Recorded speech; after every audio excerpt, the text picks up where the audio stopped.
salam, berjumpa lagi bersama saya Wong Ganteng sak donya. Mohon untuk tidak disebutkan nama dan identitas sampean karena percakapan kita akan masuk ke konten YouTube saya. Jadi tolong untuk tidak disebutkan nama dan identitas. Bagaimana saya membantunya, Mbak E? Iya, aku pengen tahu proses kalau misalkan kita menyerahkan diri gitu ke yang ke apa? Mana sih Kolunda ya? Ya, siap. Berapa tahun sampean sudah overstay? Berapa ya? Sebenarnya sih bukan aku sih, cuman kebetulan temenku gitu, dia nggak berani buat tanya langsung, jadi aku suruh nanyakan, tapi aku deket banget sama dia kok. Ya, jadi aku suruh nanya dia gitu. Kalau aku ini resmi. Oh, suruh telepon aja sendiri dia kalau mau penjelasan. Kalau dilewatin sampean ya tak ceritain gitu aja, nggak ada masalah apapun itu ceritanya. Jadi nggak apa-apa lewat saya aja, Bang. Jadi sekali lagi kalau nyerahin diri kan gampang, yang bawa aja dokumen yang punya, mau mati mau apapun bawa aja semuanya dokumen. Terus datang ke Kowloon B Skyline Tower di lantai 5. Jam 1 sampai jam 2 mereka istirahat makan. Jadi kalau sebelum jam itu boleh. Nanti di situ ada juga Baitoy ngantri. Jadi lapor aja di situ. Nanti dia akan kasih surat bla bla bla bla bla bagaimanapun ceritanya, terus dia datang lagi untuk yang kedua kalinya.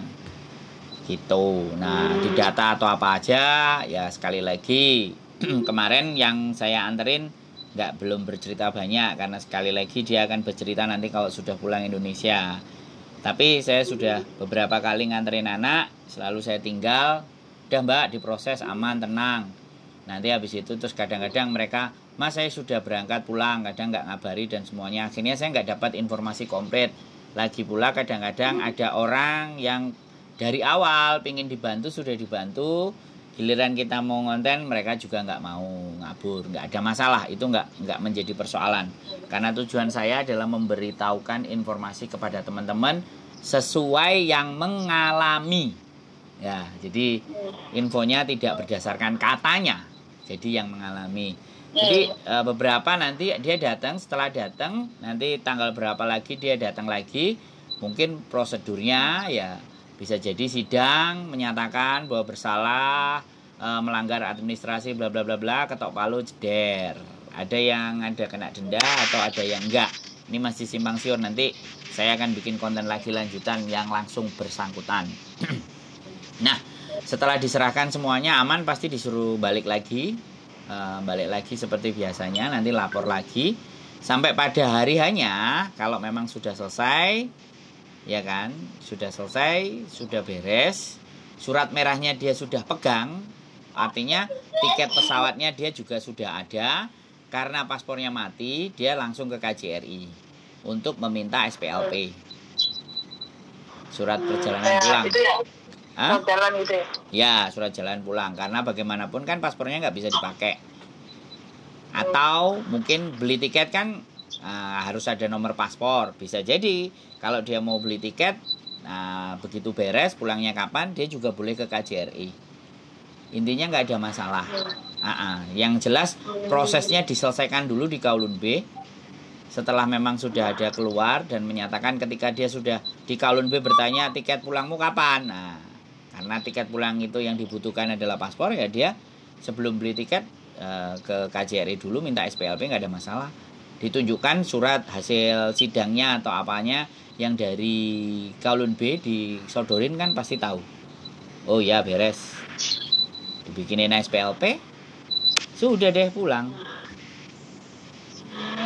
Sederhana sekali. Enggak kan dari berita kan simpang siur gitu kan, kayak proses menyerahkan diri ada yang bilang harus penjara gitu kan. Terus tapi aku pernah datang yang ke itu loh Bang, ke sentral itu yang imigran worker itu, tapi dia bilang sih nggak mesti di penjara katanya, soalnya nanti kita dampingin katanya gitu sama dari pihak situ. Cuman kan pengen tahu emang kalau lamanya OS itu mempengaruhi ya? Jadi gini Mbak, yang bisa menjelaskan itu adalah imigrasi Kowloon B. Tidak porsi saya untuk menjelaskan 2 tahun itu harus penjara, 10 tahun harus penjara, 20 tahun harus begini, 15 tahun harus begini. Saya nggak mau salah-salah ngomong. Tapi beberapa teman-teman yang saya anterin ke situ pulangnya cepet. Okay. Dan rata-rata nggak di penjara. Rata-rata nggak di penjara sih. Ada yang 8 tahun, yang terakhir kemarin 6 tahun, ada yang baru 6 bulan overstay-nya, ada yang baru 3 bulan overstay-nya, ada yang 14 tahun overstay-nya. Ya alhamdulillah, karena menyerahkan ya, aku nggak ngerti, nggak ada kasus atau apapun.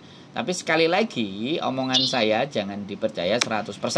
Sekali lagi, karena informasi yang valid pastinya di imigrasi Kowloon B. Datang langsung gitu ya?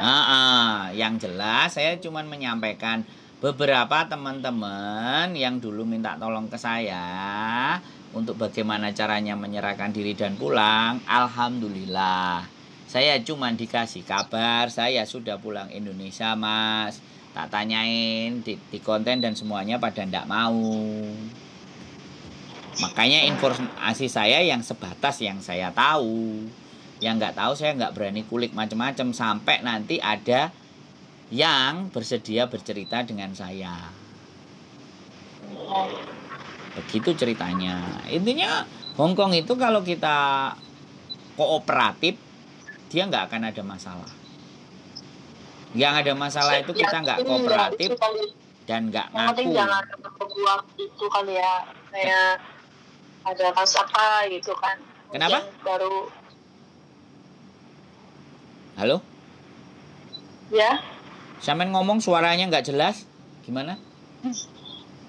Mungkin kalau misalkan dia ada kasus apa gitu, kriminal, mungkin prosesnya lama gitu. Tapi kalau misalkan kalau misalkan kita ngikutin aturannya ya mungkin prosesnya gampang gitu. Iya, karena sekali lagi gini ya Mbak, saya tidak bisa mengorek informasi detail dari setiap individu.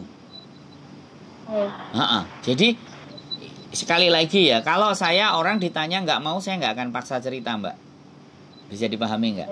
Jadi ada orang yang tertutup, tidak mau membagi informasi buat orang lain karena mereka merasa bahwa itu sesuatu yang nggak benar. Ya saya harus menghargai dong, benar nggak? Saya nggak akan paksa, saya akan meminta informasi bagi yang merasa bersedia berbagi pengalaman. Kalau nggak ada masalah. Jadi sekali lagi simpang siur itu kan karena memang case-nya banyak, kasusnya banyak.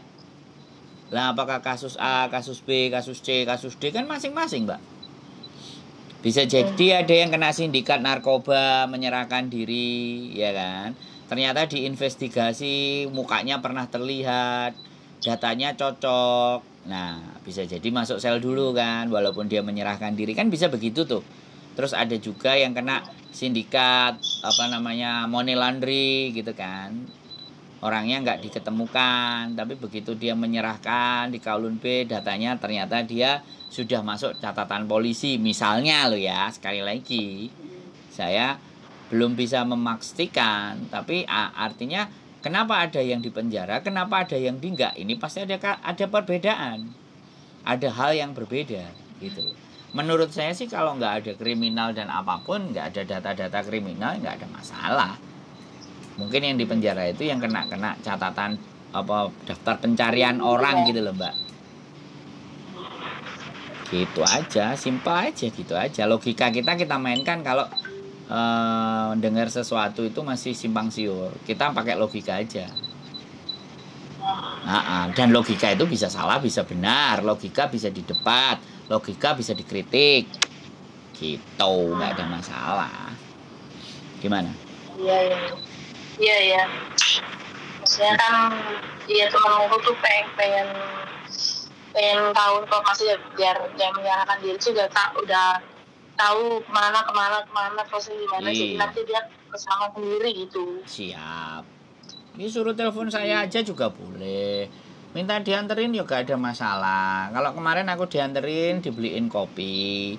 Kadang ada yang dianterin di Ijo Lipatadong, aku nggak mau. Aku sebenarnya nganterin itu aku cuman kepingin cerita. Jadi imbalan apapun nggak ada. Aku cuman pingin yang mengalami itu, yang mengalami sendiri itu bercerita. Karena kalau pengalaman pribadi dia ceritakan dan itu apa adanya, itu kan sumber informasi toh Mbak. Tujuan saya itu menginformasikan sesuatu yang sesuai dengan pengalaman mereka pribadi. Sebenarnya yang saya butuhkan itu, saya nggak perlu dibayar, tapi saya cukup bisa memberikan informasi yang akurat, terpercaya, dan narasumbernya bisa mempertanggungjawabkan, itu aja udah cukup buat saya. Intinya sih seperti, karena dunia sekarang ini nggak banyak orang yang mau berbagi informasi. Banyak orang pintar, tapi lebih banyak orang pelit. Halo? Ya, sinyalnya agak susah. Ada lagi yang mau ditanyakan kira-kira? Nggak ada sih. Makasih loh udah. Oke, siap. Masih sedih ya, memang juga ini kan, jadi aku bisa ngomong ke anaknya. Soalnya anaknya pengennya dia menyerahkan diri sendiri gitu, tapi siap. harus tahu informasi. Siap. Kadang dia dari teman yang sesama OS gitu kan, katanya tuh dari berapa lamanya kamu OS itu katanya mempengaruhi. Terus habis itu katanya tuh kalau ada kriminal ya sekarang katanya harus berapa bulan dulu di penjara kayak gitu. Terus katanya kalau menyerahkan diri, kalau nggak pengen di penjara harus punya kayak duit DP itu buat tiket katanya gitu. Jadi yang simpang siur. Tapi temenku bang, ini dia teper kan, dia itu mengajukan diri, ya di Kolombe, dia nggak di penjara, dia katanya malah prosesnya cepet gitu. Prosesnya cuma berapa minggu katanya gitu. Jadi bilangnya jangan percaya sama omongan orang, kamu lakuin aja kesana sendiri. Iya, gitu. betul. Kayak gitu. Boleh. Saya punya channel YouTube kok, namanya Sandro Jabrik, dicek aja. Oke. Banyak info-info di sana. Nanti suaranya sampean ini juga akan masuk ke sana kok. Boleh di cross check nanti. Bisa dilihat. Oke. Siap. Semangat pokoknya kita bagi informasi yang benar buat teman-teman, gitu aja. Iya. Makasih ya Bang ya. Siap, sehat selalu Mbak E. Iya. Bye-bye. Assalamualaikum. Oke teman-teman semua ya, nggak ada masalah. Berita itu banyak ya, kasus juga banyak. Bagaimana yang benar dan enggak ya silakan dibuktikan sendiri. Apa yang saya sampaikan bisa salah, bisa benar, bisa tidak tepat, ya kan? Itu tergantung persepsi. Karena kita melihat sesuatu itu yang didasari adalah punya sudut pandang yang berbeda. Saya melihat dari depan kelihatannya ganteng. Saya dilihat dari belakang kayak pentol korek. Saya lihatnya dari atas kok cuma hitam-hitam aja. Jadi sekali lagi, kalau sudut pandang kita dari mana dan seperti apa itu pasti akan terjadi perbedaan. Di dalam hidup kita tidak mencari perbedaan, karena perbedaan itulah yang sudah dinamakan sunatullah. Yang dari hidup kita itu bagaimana hidup kita itu mempunyai nilai yang bermakna. Jadi sekali lagi jangan memperdebatkan tentang sebuah perbedaan, karena dalam diri masing-masing manusia itu meyakini akan kebenarannya sendiri-sendiri. Keep stay tune my YouTube channel and see you next video. Bye bye.